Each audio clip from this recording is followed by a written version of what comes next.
Assalamualaikum warahmatullahi wabarakatuh. Apa kabar sahabat beriman? Semoga kita senantiasa diberikan kesehatan serta rahmat dan karunia dari Allah Subhanahu wa taala. Dahulu ketika zaman Rasulullah SAW tinggal di Mekah Al-Mukarramah, saat itu Islam baru mulai berkembang. Namun ujian untuk umat Islam luar biasa dahsyat, sehingga umat Islam diperintah oleh Allah untuk berhijrah. Salah satu negeri tujuan berhijrah umat muslim ketika itu ialah negeri Habsah, di mana di negeri itu dikuasai oleh seorang raja yang sangat adil dan bijaksana. Oke sahabat, sebelum kita lanjut, klik tombol subscribe dan loncengnya ya untuk mendukung channel ini agar terus berkembang dan memberikan manfaat.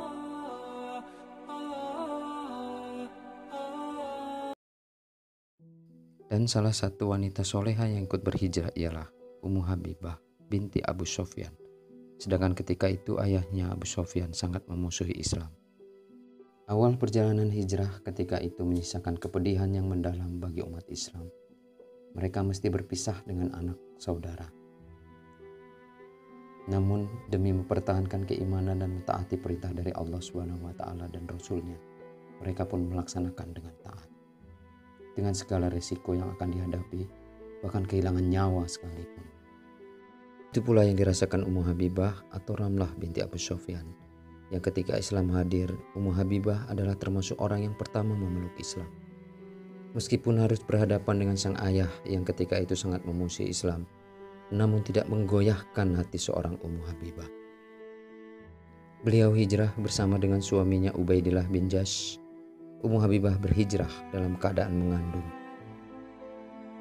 Dalam keadaan lemah yang bertambah, namun tidak menggoyahkan iman Ummu Habibah sedikit pun. Sebagian firman Allah Subhanahu wa taala yang berbunyi, "Dan berapa banyak nabi berperang didampingi jumlah besar dari pengikutnya yang bertakwa. Mereka tidak menjadi lemah karena bencana yang menimpanya di jalan Allah, tidak patah semangat dan tidak pula menyerah kepada musuh. Dan Allah mencintai orang-orang yang sabar." Al-Quran Surat Al-Imran ayat 146. Namun, ujian seorang wanita pilihan Allah tidak hanya sampai di situ. Ketika telah sampai di negeri Habsah dan telah menjauh dari ancaman orang-orang jahiliyah, ujian berikutnya pun dimulai. Setelah melahirkan, putrinya yang diberi nama Habibah, ternyata di kemudian hari Ummu Habibah mendapatkan mimpi. Di dalam mimpinya, dia melihat suaminya Ubaidillah bin Jahsy berdiri dengan wajah yang sangat buruk. Kemudian hal itu diberitahukan kepada suaminya, namun suaminya hanya diam.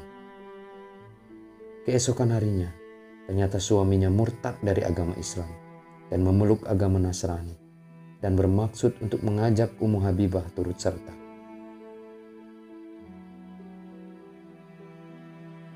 Namun, Ummu Habibah menolaknya dan tetap teguh dalam pendirian, hingga Ubaidillah bin Jahsy mati dalam keadaan mabuk minum khamr.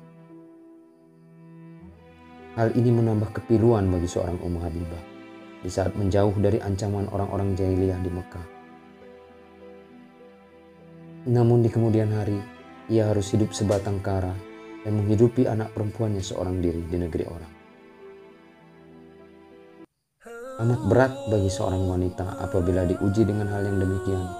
Akan tetapi beliau adalah seorang wanita soleha yang memiliki ketakwaan yang murni. Tidak berapa lama, Allah Subhanahu wa taala membalas ujian keimanan Ummu Habibah. Ketika suatu malam, Ummu Habibah pun bermimpi. Di dalam mimpinya, Ummu Habibah mendengar ada seseorang yang memanggilnya, "Wahai Ummul Mukminin." Dan saat itu beliau menakwilkan mimpi tersebut bahwa dia akan dipersunting oleh Rasulullah SAW. Dan keesokan harinya datang hamba sahaya dari Raja Habsah yang mengabarkan bahwa dia akan dinikahkan dengan Rasulullah. Dan itulah balasan bagi seorang hamba yang senantiasa memurnikan ketaatannya kepada Allah Subhanahu wa taala. Demikianlah kisah wanita soleha Ummul Mukminin Habibah binti Abu Sufyan. Semoga menjadi keteladanan bagi kita. Wassalamualaikum warahmatullahi